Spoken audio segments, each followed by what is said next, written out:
പ്രിയപ്പെട്ട വിദ്യാർത്ഥികളെ, നമസ്കാരം. നമുക്കിന്ന് 7ാം ക്ലാസ്സിലെ അടിസ്ഥാന പാഠാവലി 3ാമത്തെ യൂണിറ്റ് തിരമുറിച്ച് കനവു നെയ്തവർ. അപ്പം തിരമുറിച്ച് കടക്കൽ എന്ന് പറഞ്ഞാൽ എന്താണ്?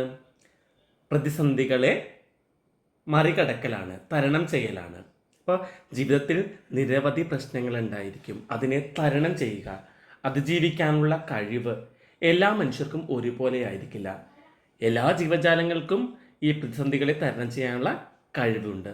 അപ്പോൾ അത്തരത്തിലുള്ള ചില പാഠഭാഗങ്ങളാണ് നമുക്ക് പഠിക്കാനായി വെച്ചിട്ടുള്ളത്. ആദ്യത്തേത് ഒരു ചെറിയ കവിതാ ഭാഗമാണ്. ഇരുട്ടിൽ പൊതിഞ്ഞ തിരിനാളം.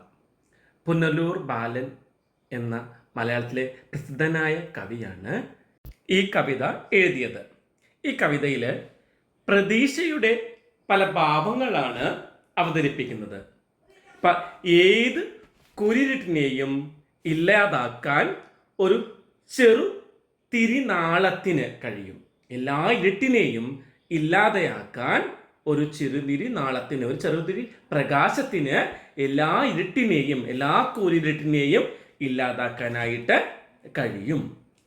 ഇരുട്ടിനെ കീറി മുറിച്ചുകൊണ്ട് എന്നും പ്രഭാതം കടന്നു വരുന്നു. ഇരുട്ടിനെ കീറി മുറിച്ചുകൊണ്ടാണ് എല്ലാ ദിവസവും എന്ത് ചെയ്യുന്നത്?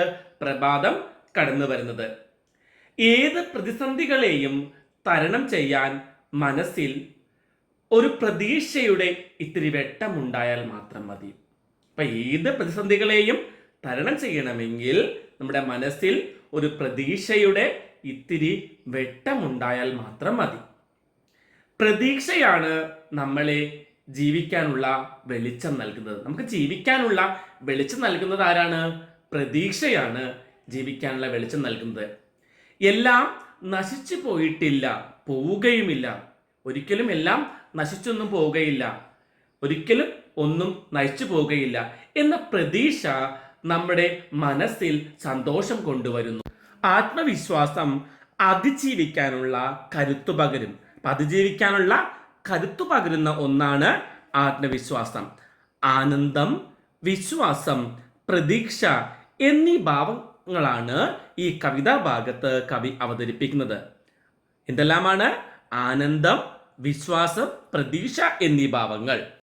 മനുഷ്യ ജീവിതത്തിൽ ഇത്തരത്തിലുള്ള പ്രതീക്ഷകളുടെ ആവശ്യം ഉണ്ടോ? പ്രതിസന്ധികളും പരാജയങ്ങളും ജീവിതത്തിൽ സ്വാഭാവികമാണ്. എല്ലായ്പ്പോഴും നമുക്ക് സന്തോഷമൊന്നും ആയിരിക്കില്ല. പ്രതിസന്ധികളും ഉണ്ടാവും, പരാജയങ്ങളും ജീവിതത്തിൽ സ്വാഭാവികമായിട്ടും ഉണ്ടാകാനുള്ള സാധ്യതകളുണ്ട്. ഇത്തരം സന്ദർഭങ്ങളിൽ തളർന്നു പോവുകയല്ല വേണ്ടത്.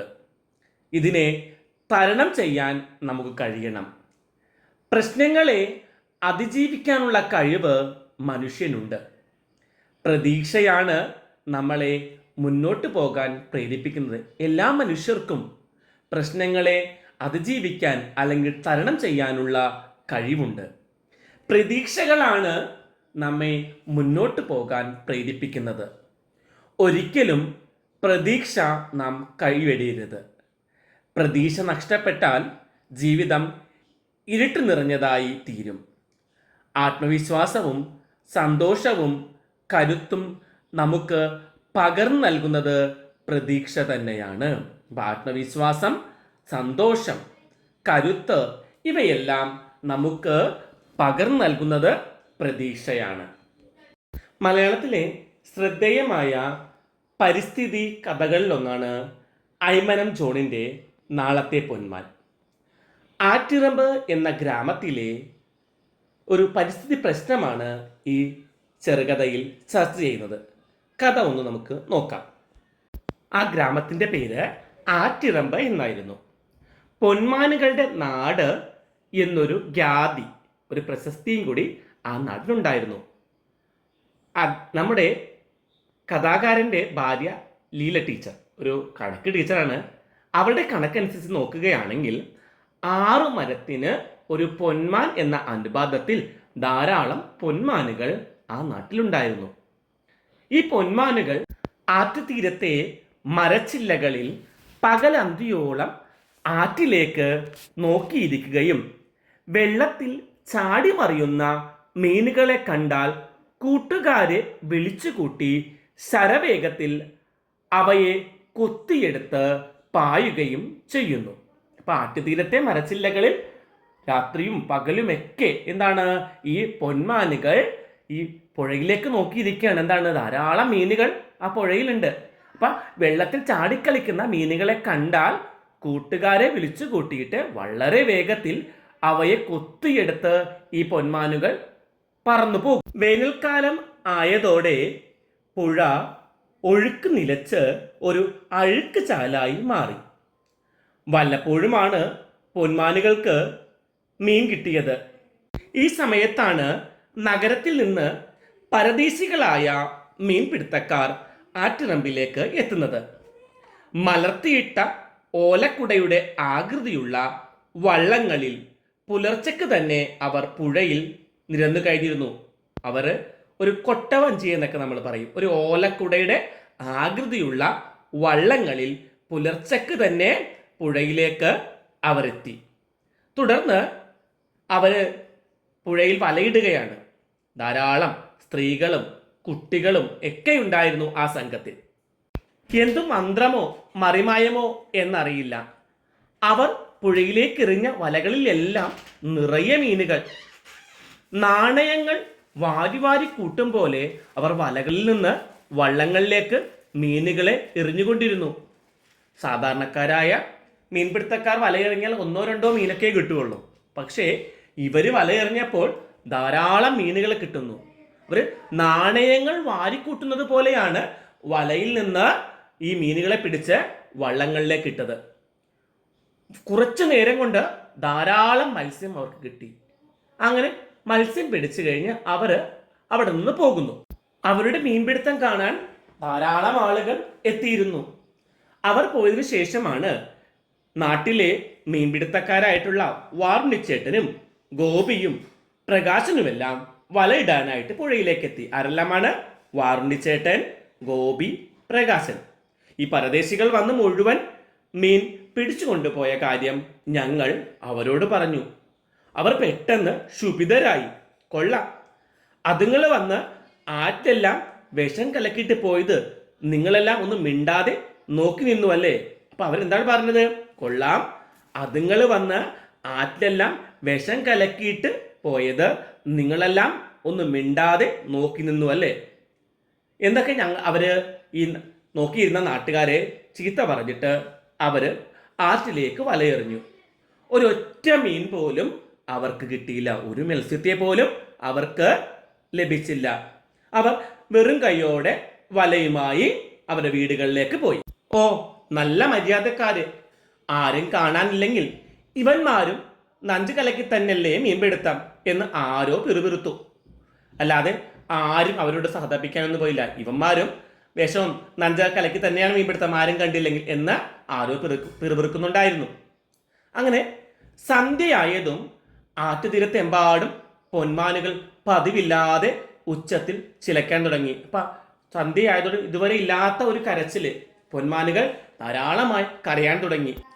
ഭൂമി കുലുക്കം ഉണ്ടായ കാലം മുതൽ കിളികളുടെ കൂട്ടക്കരച്ചിൽ കേട്ടാലുടൻ ആ അശുഭ ചിന്തയാണ് എൻ്റെ മനസ്സിൽ പെട്ടെന്ന് രൂപപ്പെടുന്നത്. നമുക്ക് ധാരാളം ഈ കിളികളുടെ ശബ്ദം കേട്ടപ്പോൾ എന്തോ ഒരു ആപത്ത് വരാനുണ്ട് എന്ന് നമ്മുടെ എഴുത്തുകാരന് തോന്നി.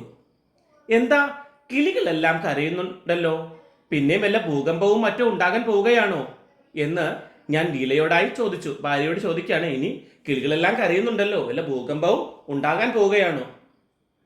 കണക്ക് ടീച്ചർ അപ്പോഴും കൃത്യമായി തന്നെ കണക്കൂട്ടി കഴിഞ്ഞിരുന്നു. ഓ, ആ ആന്ധ്രക്കാർ വന്ന് ആറ്റിലെ മീനെല്ലാം പിടിച്ചുകൊണ്ട് പോയില്ലേ, അതുങ്ങൾ വിശന്നിട്ട് കരയുക. ആ ആന്ധ്രക്കാര്, ആ പരദേശികൾ വന്ന് നമ്മുടെ ആറ്റിലെ മീനെല്ലാം പിടിച്ചുകൊണ്ട് പോയില്ലേ, പൊന്മാനുകൾക്കൊന്നും മീനൊന്നും കിട്ടിയില്ല, അതുകൊണ്ട് വിശന്നിട്ട് അവ കരയുകയാണെന്നാണ് ഭാര്യ അദ്ദേഹത്തോട് പറഞ്ഞത്. നേര് തന്നെ എന്ന് എനിക്കും തോന്നി. പൊന്മാനുകളുടെ കരച്ചിലിൽ വിശപ്പിന്റെ വിവശത സ്പഷ്ടമായി തെളിഞ്ഞിരുന്നു. രാത്രി മുഴുവനും അവർ ഇരുന്ന് കരയുക തന്നെയായിരുന്നു. രാവിലെ പാൽക്കാരൻ വന്നപ്പോൾ പൈസ കൊടുക്കാനായിട്ട് ചില്ലറ ഒന്നും ഉണ്ടായിരുന്നില്ല. ഭാര്യയോട് ചോദിച്ചപ്പോൾ ആ 100 അങ്ങോട്ട് കൊടുക്ക്, ചില്ലറ അയാൾ തരുമെന്ന് പറഞ്ഞു. അങ്ങനെ രാജപ്പന് പൈസ കൊടുത്തപ്പോൾ കൃത്യമായി ബാക്കി 10 രൂപ നോട്ടുകൾ എണ്ണി തരികയുണ്ടായി. സമയത്ത് കടപ്ലാവിന്റെ കൊമ്പിലിരുന്ന് ഒരു വലിയ പൊന്മാൻ കരയുന്നുണ്ടായിരുന്നു. തലയുയർത്തി നോക്കിയപ്പോൾ അതിൻ്റെ മഞ്ഞച്ച കണ്ണുകൾ എൻ്റെ ചെയ്ത്തികൾ നോക്കിക്കൊണ്ടിരിക്കുന്നത് പോലെ എനിക്ക് തോന്നി. എന്തോ പറയും പോലെ അത് ചിറകൊന്ന് കുടഞ്ഞു കാട്ടുകയും ചെയ്തു. വിശക്കുന്നു എന്ന് തന്നെ ആയിരിക്കണം. അപ്പോൾ അതെന്തോ സംസാരിക്കുന്നത് പോലെ അദ്ദേഹത്തിന് തോന്നി. വിശക്കുന്നോ മറ്റോ പറയുകയായിരിക്കും. പാൽക്കാരൻ പോയതിനു ശേഷം മീൻകാരൻ ബഷീർ വന്നു. ആറ്റുമീൻ ആറ്റുമീൻ എന്ന് ഉറക്കെ വിളിച്ചു കൂകുന്നുണ്ടായിരുന്നു ബഷീർ. തുടർന്ന് ലീല പറഞ്ഞതനുസരിച്ച് അദ്ദേഹം മീൻ വാങ്ങാനായിട്ട് പോയി. എന്തുമാവട്ടെ, പേര് ആറ്റിറമ്പെന്നാണെങ്കിലും ഞങ്ങളുടെ നാട്ടിൽ വല്ലപ്പോഴുമാണ് ആറ്റുമീൻ വിൽപ്പനക്ക് കൊണ്ടുവരുന്നത്. ഇവിടെ നിന്ന് പിടിക്കുന്ന മീനെല്ലാം വലക്കാർ പട്ടണത്തിലെ ചന്തയിൽ കൊണ്ടുപോയി വലിയ വിലക്ക് വിൽക്കുന്നതാണ് കാരണം. ഞങ്ങൾക്ക് ഒരു തരത്തിലുള്ള ആറ്റുമീനും ലഭിക്കാറില്ല. കാരണം വലിയ വിലക്ക് അവർ നഗരത്തിൽ കൊണ്ടുപോയി ഇത്തരം മീനുകൾ വിൽക്കും. എനിക്കാണെങ്കിൽ ആറ്റുമീൻ വലിയ ഇഷ്ടമാണ് താനും. അതുകൊണ്ട് തന്നെ ബഷീറിന്റെ കയ്യിൽ നിന്ന് മീൻ വാങ്ങാൻ തീരുമാനിച്ചു. കഴിഞ്ഞ ദിവസം ആ ആന്ധ്രക്കാര് ഇവിടെ നിന്ന് പിടിച്ചുകൊണ്ടുപോയ മീൻ തന്നെയായിരുന്നു. സഹായ വിലക്ക് മീൻ കിട്ടി. മീനിട്ട് തന്ന ക്യാരി ബാഗ് ഇടത് കൈയിലും ബാക്കി വന്ന 10 രൂപ നോട്ടുകൾ വലത് കൈയിലും പിടിച്ചുകൊണ്ട് ഞാൻ വീട്ടുമുറ്റത്തുകൂടി നടന്നുകൊണ്ടിരിക്കുകയായിരുന്നു. പെട്ടെന്നാണ് അത് സംഭവിച്ചത്. കടപ്ലാവിൻ കൊമ്പ് കുലുക്കിയിട്ട് പറന്നു പാഞ്ഞു വന്ന പൊന്മാൻ എൻ്റെ വലത് കൈയിൽ നിന്ന് ഒരു 10 രൂപ നോട്ട് കൊത്തിയെടുത്തിട്ട് ബഷീറിൻ്റെ സൈക്കിളിന് പിന്നാലെ പറക്കാൻ തുടങ്ങി. നോക്കുക, ഇവിടെ ആ പൊന്മാനും അതിജീവനത്തിൻ്റെ പാതയിലാണ്. പുഴയിൽ നിന്ന് ഒരു മത്സ്യവും അതിന് ലഭിക്കുന്നില്ല. അപ്പോൾ ആ 10 രൂപ നോട്ട് കൊണ്ട് മീൻകാരൻ്റെ കയ്യിൽ നിന്ന് മീൻ വാങ്ങാനുള്ള പായലാണ് ആ പൊന്മാൻ നടത്തുന്നത്. ഇതാണ് ഈ ചെറുകഥയിലെ സാരം. മനുഷ്യരുടെ സ്വാർത്ഥം മൂലം മറ്റ് ജീവജാലങ്ങൾക്കും ജീവിക്കാൻ പറ്റാത്ത അവസ്ഥ പ്രകൃതിയിൽ സംജാതമായിരിക്കുന്നു. പാഠപുസ്തകത്തിലെ ചോദ്യങ്ങളും ഉത്തരങ്ങളും നോക്കാം. വായിക്കാം, കണ്ടെത്താം. ആറ്റിറമ്പ് എന്ന നാടിന് പൊന്മാനുകളുടെ നാട് എന്ന ഖ്യാതി കിട്ടിയത് എങ്ങനെയാണ്? അപ്പോൾ ആറ്റിറമ്പിലെ മരങ്ങളിൽ ശരാശരി 6 മരത്തിൽ ഒരു പൊന്മാൻ എന്ന അനുപാതത്തിൽ പൊന്മാനുകൾ ഉണ്ടായിരുന്നു. ഈ പൊന്മാനുകൾ പകലന്തിയോളം ആറ്റിലേക്ക് തന്നെ നോക്കിയിരിപ്പായിരുന്നു. ഈ കാഴ്ചയായിരിക്കാം ആ നാടിന് പൊന്മാനുകളുടെ നാട് എന്ന പേരുണ്ടാവാൻ കാരണം. വേനൽക്കാലത്ത് പൊന്മാനുകളുടെ അവസ്ഥ എന്തായിരുന്നു? വേനൽക്കാലത്ത് പുഴ ഒഴുക്കെല്ലാം നിലച്ച് ഒരു അഴുക്ക് ചാലായി മാറും. മരക്കൊമ്പിൽ വന്നിരിക്കുന്ന പൊന്മാനുകൾക്ക് മീനൊന്നും കിട്ടാതെയായി.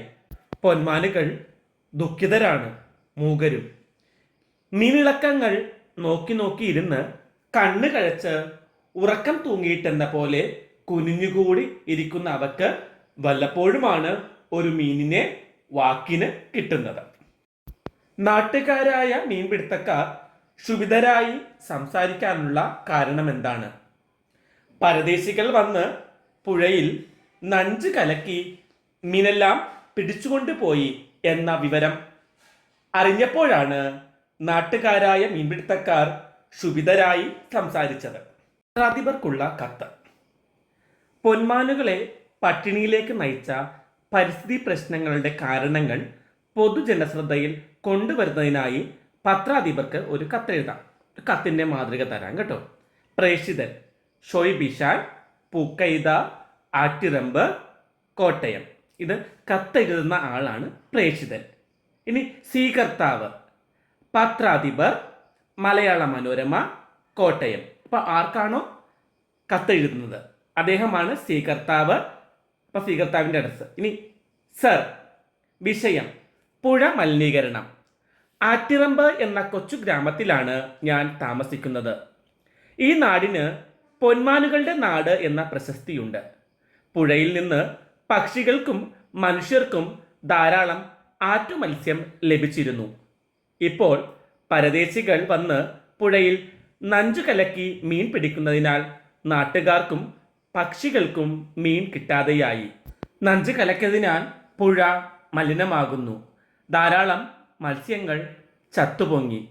നാട്ടുകാർക്കും പക്ഷികൾക്കും മീൻ കിട്ടാതെയായി. പുഴവെള്ളം ഉപയോഗിക്കാൻ പറ്റാതെയുമായി. മീൻപിടുത്തക്കാരുടെ ജീവിതം വളരെ ദുരിതപൂർണമായി.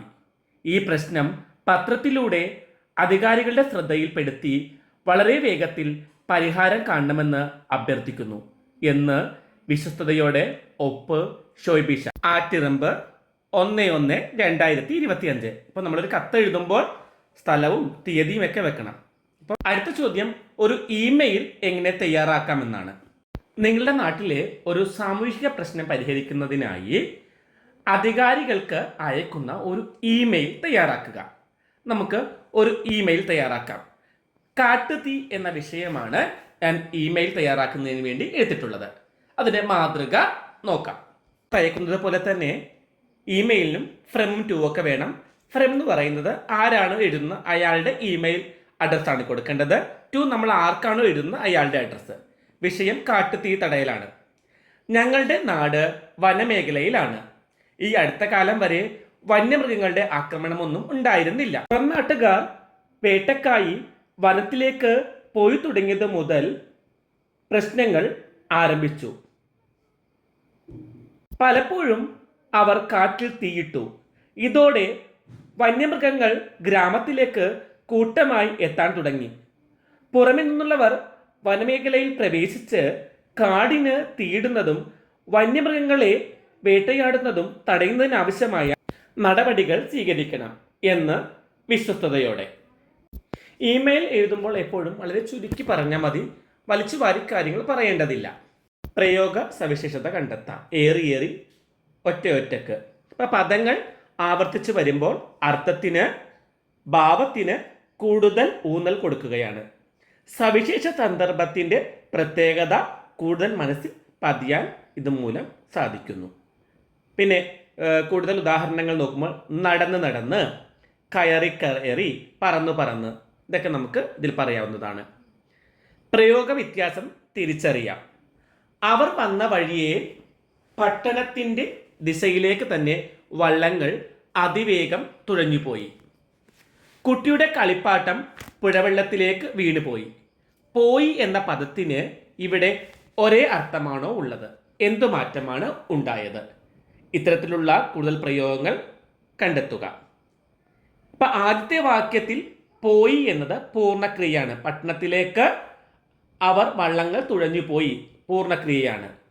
കുട്ടിയുടെ കളിപ്പാട്ടം പുഴവെള്ളത്തിലേക്ക് വീണ് പോയി എന്നത് അറിയാതെ സംഭവിച്ചതാണ്. അപ്പം ആദ്യം നടന്നത് ബോധപൂർവം ചെയ്യുന്നതാണ്. അവർ പട്ടണത്തിലേക്ക് വള്ളം തുഴഞ്ഞു പോയി, അവർ അറിഞ്ഞുകൊണ്ടാണ് തുഴഞ്ഞു പോകുന്നത്. മറ്റേത് കുട്ടി അറിയാതെ ചെയ്താണ്. അപ്പം ഈ വാക്യങ്ങളിൽ പോയി എന്നത് അനുപ്രയോഗമാണ്. പോയി എന്നപ്പെടുത്തത്തെ അനുപ്രയോഗമാണ്. നിന്നുപോയി, പറഞ്ഞുപോയി, ചാടിക്കടന്നു, ഇതൊക്കെ അനുപ്രയോഗത്തിന് ഉദാഹരണങ്ങളാണ്. പരിസ്ഥിതി പ്രവർത്തകനുമായി നടത്തുന്ന അഭിമുഖത്തിന് ആവശ്യമായ ചോദ്യങ്ങൾ തയ്യാറാക്കുക. ഇപ്പോൾ പുഴയിൽ നഞ്ച് കലക്കി മീൻ പിടിച്ചാലുള്ള പരിസ്ഥിതി പ്രശ്നങ്ങളാണ് പറയുന്നത്. ഇപ്പോൾ ഒന്നാമത്തെ ചോദ്യം, പുഴയിൽ നഞ്ച് കലക്കി മീൻ പിടിക്കുന്നത് കൊണ്ടുള്ള പരിസ്ഥിതി പ്രശ്നങ്ങൾ എന്തെല്ലാമാണ്? രണ്ടാമത്തേതായിട്ട്, നഞ്ച് കലക്കുമ്പോൾ മീനുകൾക്ക് മാത്രമാണോ പുഴയിലെ മറ്റു ജലജീവികൾക്കും സസ്യങ്ങൾക്കുമൊക്കെ പ്രശ്നങ്ങൾ ഉണ്ടാകുന്നുണ്ടോ? ആ വെള്ളത്തിൽ നമ്മൾ ഇറങ്ങിയാൽ നമുക്കെന്തെങ്കിലും പ്രശ്നങ്ങൾ ഉണ്ടാകുമോ? നഞ്ച് കലക്കിയ വെള്ളത്തിൽ ധാരാളം മത്സ്യങ്ങൾ ചത്തുപൊങ്ങുമല്ലോ.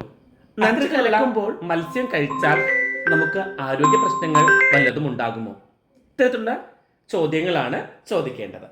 അടുത്ത വളരെ പ്രധാനപ്പെട്ട ഒരു ചോദ്യമാണ്, നാളത്തെ പൊന്മാൻ എന്ന ശീർഷകം ഈ കഥക്ക് എത്രമാത്രം യോജിച്ചതാണ്? നാളത്തെ പൊന്മാൻ എന്ന തലക്കെട്ട് ഈ കഥക്ക് വളരെ അനുയോജ്യമാണ്. ആറിൻ്റെ തീരത്തുള്ള മരച്ചില്ലകളിൽ പകലന്തിയോളം ആറിലേക്ക് നോക്കിയിരിക്കുന്ന വെള്ളത്തിൽ ചാടിമറിയുന്ന മീനുകളെ കണ്ടാൽ കൂട്ടുകാരെ വിളിച്ചുകൂട്ടി ശരവേഗത്തിൽ അവയെ കുത്തിയെടുത്ത് പായുന്ന പൊന്മാനുകളാണ് ഈ കഥയുടെ ആദ്യ ഭാഗത്ത് നാം കാണുന്നത്. എന്നാൽ വേനൽക്കാലം ആകുന്നതോടെ പുഴയുടെ ഒഴുക്കെല്ലാം നിലച്ച് അതൊരു അഴുക്ക് ചാലായി മാറും. പിന്നീട് അവർക്ക് മീനുകളൊന്നും കിട്ടാതെയായി. പരദേശികൾ വന്ന് നഞ്ച് കലക്കി മീനുകളെല്ലാം പിടിച്ചുകൊണ്ട് പോയതോടെ നാട്ടിലെ മീൻപിടുത്തക്കാർക്കും പൊന്മാനുകൾക്കും ഒറ്റ മീൻ പോലും ലഭിക്കാതെയായി. മീൻ കിട്ടാതെയായതോടെ പകലന്തിയോളം ഇരുന്ന് കരയുന്ന പൊന്മാനുകളെയാണ് കഥയിൽ നാം കാണുന്നത്. കഥയുടെ അവസാനത്തിൽ കഥാകൃത്തിന്റെ കയ്യിൽ നിന്ന് 10 രൂപ നോട്ട് കൊത്തിയെടുത്ത് മീൻകാരൻ ബഷീറിന്റെ സൈക്കിളിന്റെ പിന്നാലെ പറക്കുന്ന പൊന്മാൻ. മനുഷ്യരുടെ സ്വാർത്ഥത മൂലം മറ്റു ജീവജാലങ്ങൾക്കും ജീവിക്കാൻ പറ്റാത്ത അവസ്ഥ പ്രകൃതിയിൽ സംജാതമായി. ഈ പ്രശ്നത്തെ അതിജീവിക്കാൻ പൊന്മാൻ കണ്ടുപിടിച്ച വഴിയാണ് ഈ കഥയിലുള്ളത്. കാലത്തിന്റെ മാറ്റങ്ങൾക്കനുസരിച്ച് പുതിയ തന്ത്രങ്ങൾ കണ്ടെത്തിയാൽ മാത്രമാണ് മനുഷ്യരെ പോലെ മറ്റു ജീവജാലങ്ങൾക്കും ഇവിടെ താമസിക്കാൻ കഴിയുകയുള്ളൂ. അതിജീവനത്തിനായി പോരാടുന്നവരുടെ പ്രതീകമായിട്ടാണ് ഈ കഥയിൽ പൊന്മാൻ പ്രത്യക്ഷപ്പെടുന്നത്. അതുകൊണ്ട് തന്നെ നാളത്തെ പൊന്മാൻ എന്ന ശീർഷകം വളരെ ഉചിതമാണ്. ഈ പാഠഭാഗം ഇവിടെ നമുക്ക് അവസാനിപ്പിക്കാം. മറ്റൊരു ക്ലാസ്സുമായി ഉടൻ തന്നെ കാണും വരെ എല്ലാവർക്കും നന്ദി, നമസ്കാരം. ക്ലാസ് ഇഷ്ടമായെങ്കിൽ ലൈക്കും ഷെയറും കമൻറ്റും ഒക്കെ ചെയ്യണം. Please subscribe. Thank you.